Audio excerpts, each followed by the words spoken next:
Listen-only mode. to up. Okay, perfect.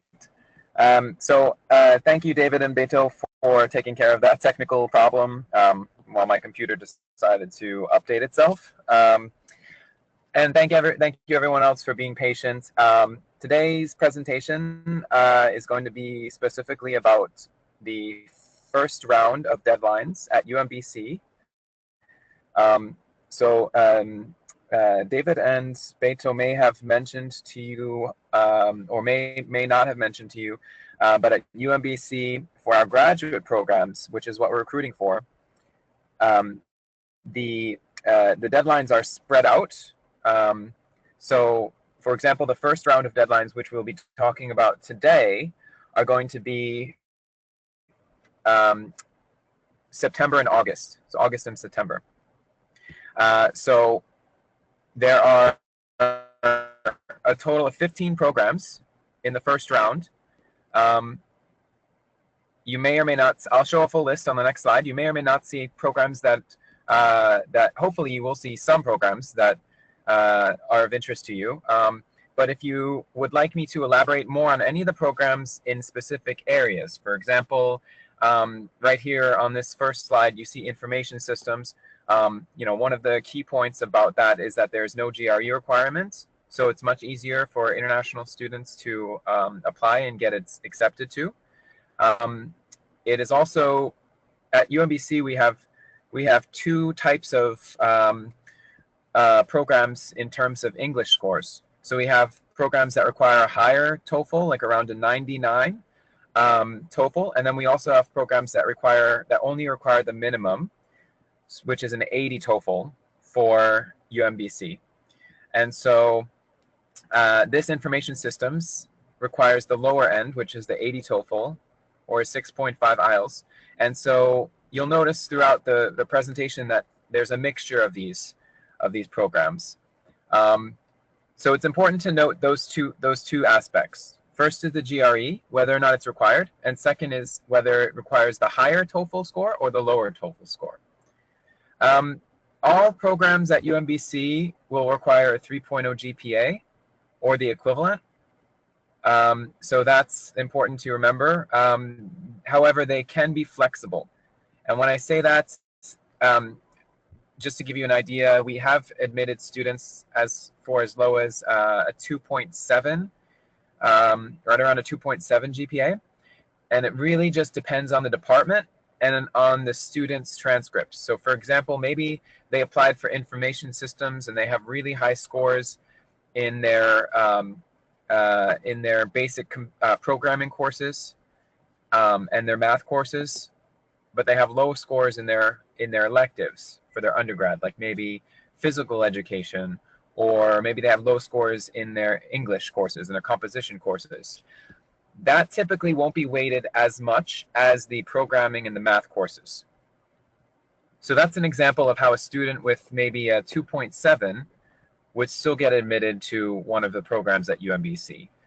I wouldn't suggest students applying at any lower than a 2.7. I think once it goes below a 2.7, even 2.69, UMBC departments will really start to look at the students' overall achievement and whether or not they are a good fit for UMBC in general.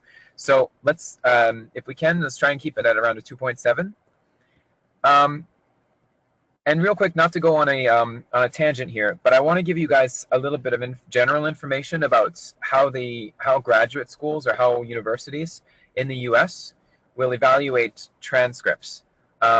And I've talked to David and Beto about this, so they understand and can explain more later. But in general, there are two ways or two methods that universities use to evaluate transcripts. One of them is the one-tier method, which means that the departments, so for example, computer science or information systems, they will set the criteria and they'll make a list and will provide that list of criteria.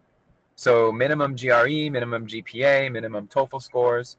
They'll provide that list to the graduate school to do an evaluation.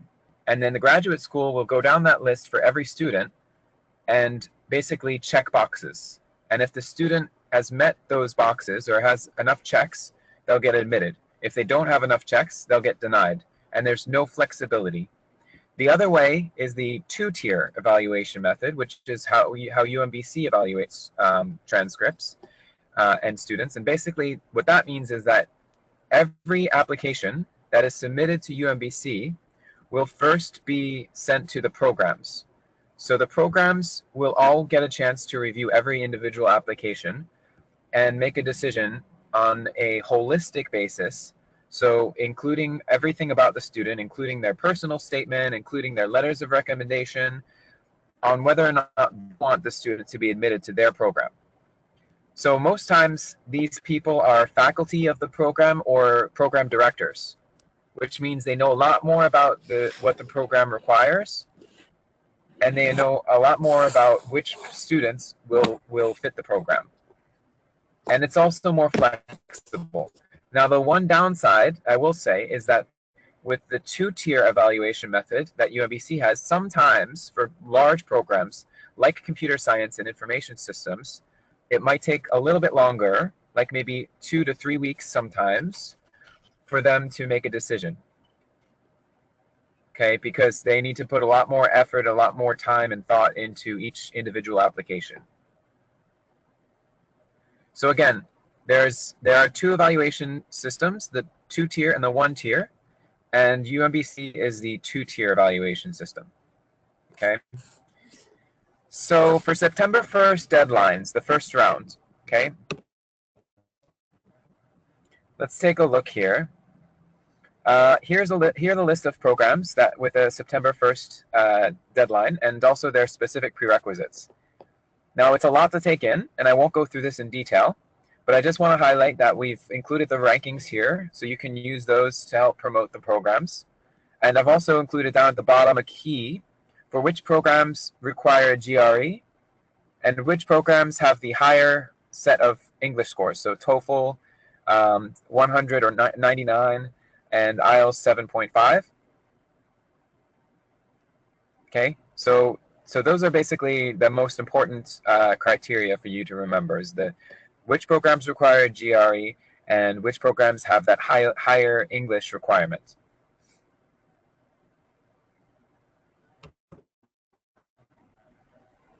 All right, so there are only 2 programs that have an August 15th deadline, and they are computer engineering and electrical engineering.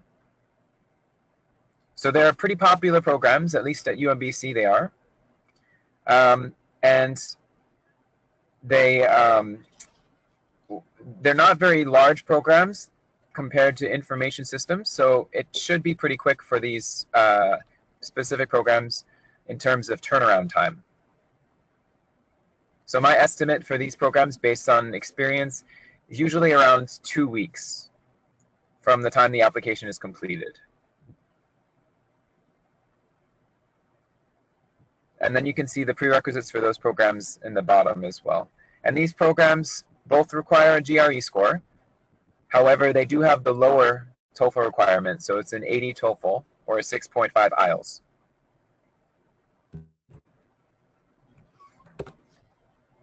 All right.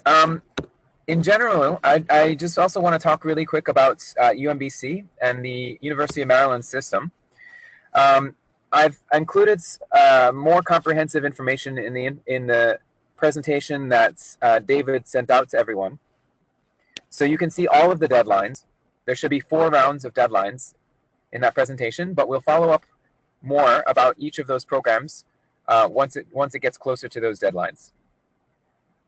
But just in general, to talk a little bit about UMBC, we are part of the University of Maryland system. So you may have heard of University of Maryland College Park, or maybe University of Maryland Baltimore City. So College Park, for example, is part of the same system. However, they specialize in undergraduate programs. So when you think about students graduating high school, and they're looking for a really nice university, good ranking, good location, they're more likely to choose College Park because they have more resources, they receive more funding, and they have a higher concentration on undergraduate programs. Another example is Baltimore City. So the University of Maryland, Baltimore City focuses on graduate level business programs. Okay, so like MSF, Masters of Finance, Masters of Accounting, MBA. So they are the only school in the system that is allowed to and that receives funding for graduate level business programs. Finally, you have UMBC, okay, University of Maryland, Baltimore County, which is our school, and we are the school in the system that emphasizes and receives the most funding and resources and has the best faculty in graduate level STEM, IT, computer science programs. So again, that's going to be like computer science, information systems, human-centered computing. So we do offer a variety of other programs, but the programs in these categories, engineering, mathematics, even intermedia design, okay? These are the programs that we receive the most funding for. So they're going to have the most research, lots of great faculty that, you know, we have a lot of money to recruit really renowned faculty in these areas. So that's why these programs, you'll see a lot of high-ranked programs in the engineering and science fields at UMBC at the graduate level. Okay, so that's just kind of an overview of UMBC and how we fit in the University of Maryland system. All right, so I'm going to go ahead and do a quick Q&A, if that's okay, David, for everyone, just since I know we don't have a lot of exposure in your markets previously. So I want to go ahead and answer questions. General questions are fine as well, or questions about the deadlines or entry requirements. So if anybody wants to go ahead and type those, or I think you can raise your hand and I'll let David control the microphones. Great, thanks, Paul. If you have any questions, this is the time to ask anything that you might be interested in further detail about the programs or the deadlines. So let us know if you have any questions whatsoever. Yeah, so feel free to ask questions about location as well, or anything, student life, housing, anything that you're curious about. It would be a great time to follow up on those questions.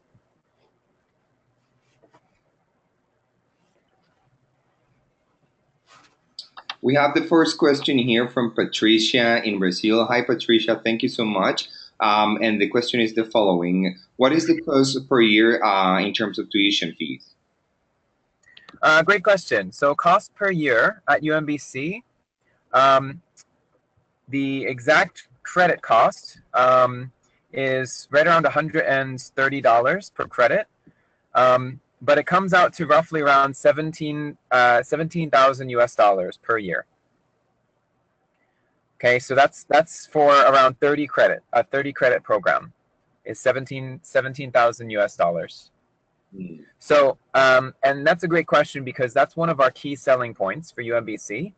In my experience, I am familiar with a lot of other graduate programs, particularly on the East Coast, and UMBC has the lowest graduate tuition fee that I've ever seen. I don't know how they're able to sustain such a low tuition fee, but they do, and they have for several years, for a long time. So it's a great program. Obviously, it's part of the University of Maryland system, but it's very rare that you see a graduate program with such a low tuition level. So for students who are primarily concerned about the cost of the total cost of expense of living and the total cost of their education as a graduate student, UMBC is probably the best choice because not only is our tuition low, but we're not located in a big city. We're located close to Baltimore, so we're very convenient for from that regard for getting to the city. We're about 10 minutes away from Baltimore and only about 30 minutes away from Washington, D.C. but we're not in the city. So the cost of living and daily expenses is not going to be as high compared to living in the city or in other places like New York City, New Jersey, Boston, Miami. Okay, so any of those big cities are going to be fairly expensive in terms of cost of living. The average cost of rent, sorry, I'm just going into a little bit more detail here while I have everyone's attention. Rent is usually around, for a private place, so one bedroom, it's usually going to be around $850 to around $900 a month for a one bedroom apartment. So you can think about that. So that's kind of the premium, okay? It goes down from there. So if you want to get a bedroom with two people in the UMBC vicinity, it'll usually be somewhere around like $750, okay? So cost of housing is not going to be overly expensive. Cost of food, obviously, again, because it's not located in the city, so we've got plenty of options in terms of grocery stores for students that that want to pay more attention to those expenses. So yeah, in general, the tuition price is extremely low, and overall cost of attending UMBC is also quite low. One other thing that I wanted to mention is that UMBC offers payment plans as well. So if students want to go on a monthly payment plan, international students do qualify for that, and they can sign up for that. I will note, however, that students also do not have to be enrolled in courses to qualify for the payment plan. So if they want to spread out their payments over a summer when they're not taking courses, then they can do that as well. Thanks, Paul. Another question that I usually get is about scholarships. Can you elaborate a little bit more about scholarships and how the evaluation process for the scholarship works, and whether you can give everyone here some tips in regards of application protocols and so forth, so that we can ensure students have the maximum chances of obtaining a scholarship? Absolutely. Yeah, again, just to open up with the scholarship question, again, I have to emphasize on the low cost of tuition at UMBC, because if you look at some other schools and their graduate programs, even if after students receive a $2,000 or $3,000 or even a $5,000 scholarship from these other schools per semester, it's still not lower than the UMBC tuition price without a scholarship. So that's the first thing that I'll say about scholarships. UMBC has typically not not offered too much in the way of scholarships, but they do offer graduate assistantships for graduate students. So most programs at UMBC offer some sort of assistantship. However, there are a lot of stipulations to those assistantships, and it's usually very difficult to have one in the first semester that an international student arrives, because the application process for almost all of these assistantships is pretty complex. It takes a lot of time, and it usually requires a little bit of in-person exposure with the department faculty, with the department directors, because they're really, obviously they do have them, but they're limited. So they really want to be picky about who they're choosing to have these assistantships. A lot of times these assistantships will involve teaching courses or assisting professors with grading materials or their research. So it's very important that students have a good, strong background in the area of research that the professor is looking for, which is why the criteria is a little bit higher, and why the application process is a little bit more stringent.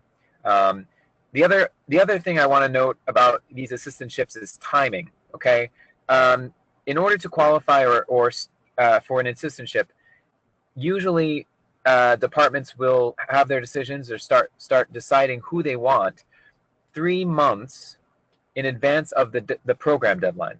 So you saw the program deadlines today. For most of those, it's September 1st. Okay, so if you count back 3 months from September, let's see, that puts us in July. No, sorry, that puts us in the beginning of June. Okay, which is already passed. So that's an example of how it's very difficult for these students who are interested in assistantships to qualify during their first semester. A big reason is just because of the timeline. most students haven't even started to consider where they want to go for graduate school in January yet. So, I don't need, that's setting aside that the assistantship deadline is 3 months even earlier than that.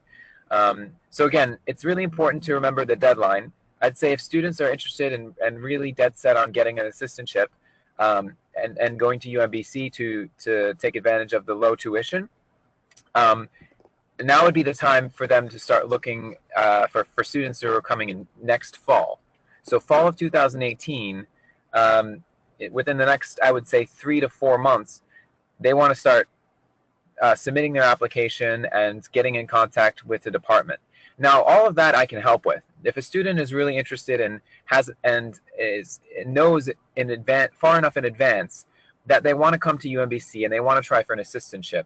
For example, maybe they have relatives in the area or they have good friends in the area, and they're just really dedicated and committed to UMBC very early on. I can help them get in touch with the department. I have very good contacts with all of the department directors, and I can help them start the process. But again, the key is that they would have to know very, very early. So realistically speaking, most students, international students that are coming to UMBC, won't qualify the first semester, but they can definitely, once they're on campus and during that first semester, they can start talking and start the conversation with their department and with their faculty and start the application process for the second semester to get an assistantship. Great, thanks, Paul. I don't see any other questions at this stage. Does any other person have any other questions? Or if you even would like to ask your question in Spanish, that's totally fine. I am more than happy to translate to Paul so that we can get the most out of him.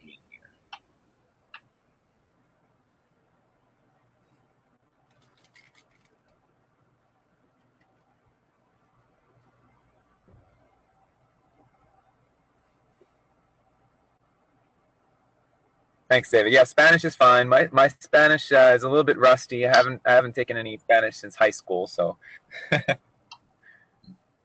Well, it seems that we don't have any other questions here, Paul. Sorry about that. It seems that we do. Okay. We have another question from Patricia. I think she is going to complete her first sentence here. Just 1 second. Okay.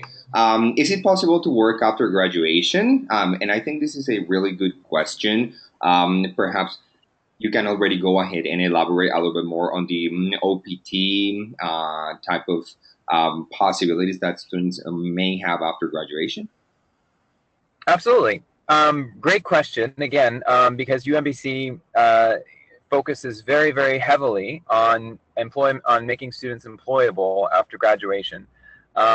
UMBC is actually known in the state of Maryland as one of the most practical universities in terms of graduate programs. And what I mean by that is that they emphasize on preparing students for real world practical opportunities. And it's not just in the classes. Of course, the courses at UMBC will emphasize on modern practical curriculum that's relevant to the industry. So it's going to be a lot of very useful courses. I can go into detail for the programs, but it would take a while. Just here's an example: information systems and computer science. We have a lot of students now interested in data science and also machine learning in these two areas. And so what UMBC did this past semester was they actually created courses in these areas because they know that students are interested in these research areas, and they know that the reason they're interested is because there are a lot of job opportunities, very high-paying job opportunities in these areas. So that's the first way that UMBC focuses on employability for students. The second way are co-ops and internship opportunities that are built into a lot of the programs. I recently sent out a list of the programs that offer guaranteed built-in co-ops and internships. So I think there were around 5 or 6 programs at UMBC that have them built in, but almost all programs at UMBC have opportunities for co-ops. because they're very well established in the community and in the Baltimore, D.C. area. So a lot of the faculty are previous professionals from the area, so they have connections with companies. So that's another way, co-ops and built-in internships. And then finally, another way that I'll mention is our International Services Department, which are the people who help students apply for their I-20. They help students once they're at UMBC with any immigration-related questions or concerns. These people at UMBC are very, very comprehensive. They also offer services and assistance in applying for H-1B visas. Okay, they will even go to the extent of bringing a lawyer, an immigration lawyer, on campus to UMBC 2 times per year to help students answer their questions and with the application process for an H-1B visa. Okay. In addition, I recommend all students take advantage of the OPT opportunity.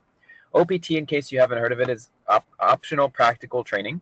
Okay, it's an employment opportunity that is provided by the U.S. Immigration Services and the Homeland Security. So it's provided by the U.S. government to every international student, regardless of their program. So they get at least 1 year to stay in the U.S. on their student visa, so they don't have to change anything about their visa and continue working full-time. Okay, another area that our International Services Office specializes in is applying and locating these types of, applying for and locating these types of OPT opportunities. The International Services Department will usually recommend that students begin the application process during their second year. So OPT is really cool because it's flexible. You don't have to actually graduate in order to start an OPT program. And a lot of programs at UMBC offer mostly nighttime PM courses, which means that students can realistically work at a full-time OPT or CPT job.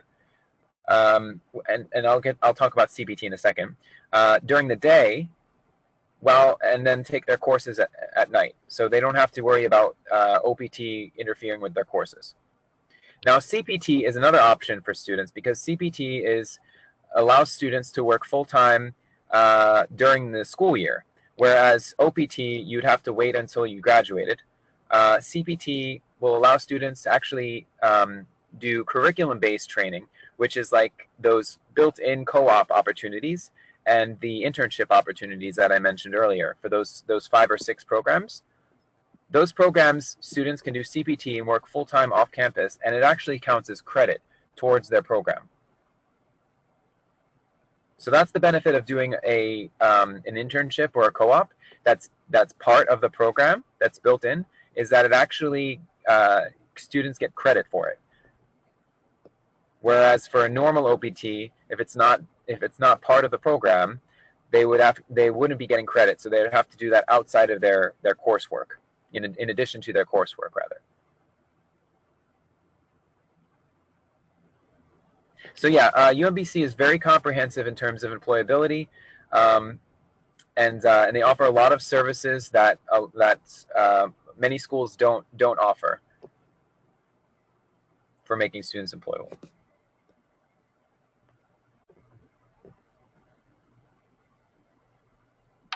Great, thank you so much, Paul. Another thing that we think it's really interesting and that is going to be key for our agents present here and for our students are the monthly payments.